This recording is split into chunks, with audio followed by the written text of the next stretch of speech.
Hello there, this is Randy. Today we're going to practice simplifying expressions using the properties of rational exponents. But in this video, we might need to use multiple properties per problem. Let's go.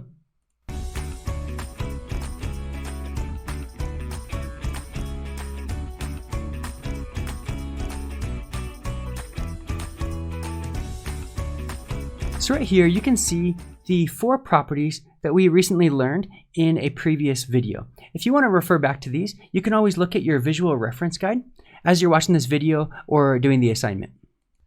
Now, keeping these 4 properties in mind, we're going to try to solve some more complex problems this time. So what we'll do is we'll keep these 4 properties here on screen in the corner as we're solving these problems so that we can refer back to them. So these instructions say rewrite the following expressions in the form k times x to the n. Well, what does that mean? It means that we need to write this expression and this expression with no radicals. Notice that there are no radicals here, and also no fractions, because there are no fractions either in this form. So k is going to be some number, and then x will be x, and then n is going to be whatever number we have in our exponent. So common sense would ask the question, can we combine any like terms to start out? And it looks like we can. We can combine this 2 and this 4. So 2 times 4 is 8. Now, before I write the rest of the expression, let's see if we can get rid of any radicals. We know that the square root of x is the same as saying x to the power of 1/2. And we still have left over this x to the power of negative 5/2. So now, this part of the expression looks like which of our properties? It looks like this one right here. So we can actually write this as x to the power of 1/2 plus negative 5/2, just like we have a plus b right here. So the nice thing is that we already have a common denominator of 2, so all we need to do is perform that addition, and then we will have a simplified exponent. So we just need to say 1 plus negative 5, or 1 minus 5, that will give us negative 4. Now we have a simplified exponent, but it is not fully simplified because negative 4/2 could be rewritten as negative 2. Now notice that x to the power of negative 2 could be rewritten as 1 over x to the 2, but we know that the instructions say to write our expression in the form of k times x to the n. So we don't want a fraction in this case, so we're not going to convert that to 1 over x to the 2. So now we cannot simplify anymore, and we now have k, which is 8, and we have x, which is x, and we have n, which is negative 2. So we are finished. So what I've done here is written the final form that we want up here in the top right as a reminder, and we still have our 4 properties here on the bottom right for reference. Okay, now let's look at this problem right here. Can we combine any like terms immediately? We cannot. So what's next? Let's try to get rid of any radicals, and then we'll try to get rid of any fractions, and then simplify as much as possible. So what's another way of writing the cube root? That's the same as saying the exponent of 1/3. So there it is, the cube root disappeared and it became this exponent of 1/3 on the entire quotient. Now, when we have an exponent being applied to an entire quotient or to an entire product, it applies to every term in that quotient or product.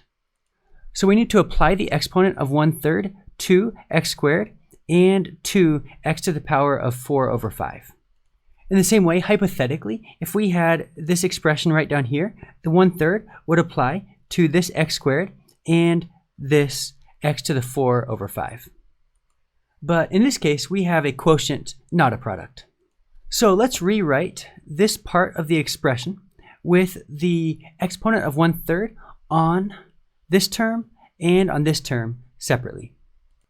Okay, there it is, making progress. Now, I would say we should try to simplify this numerator as much as possible and simplify the denominator as much as possible, and then we'll try to get rid of the fraction using one of our properties. Now, according to this property on the bottom right, if we have a power to a power, just like in this case and in this case, we can actually multiply those exponents. So this 2 and 1/3 became 2/1 times 1/3. there's the product. And this 4/5 and 1/3 became 4/5 times 1/3. There's the second product. So now really quick, let's simplify the exponents.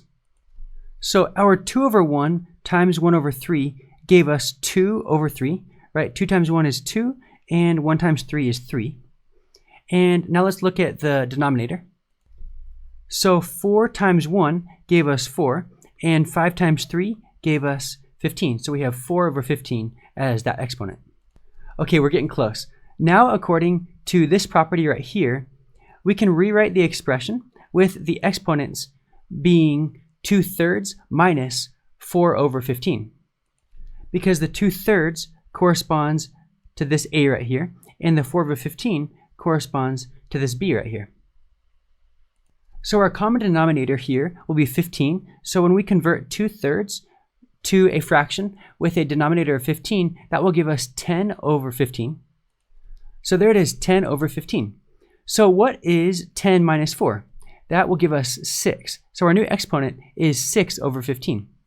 So now we have no more radicals and no more fractions, and we cannot simplify anymore. So 6 corresponds to k, x corresponds to x, and 6/15, our exponent, corresponds to n. So when you come across a problem or problems that look daunting, just remember, get rid of radicals, get rid of fractions, and simplify as much as possible. And the order of those steps will vary depending on the problem. And lastly, ask yourself the question, which of these properties can we apply to the problem in order to achieve an even more simplified expression?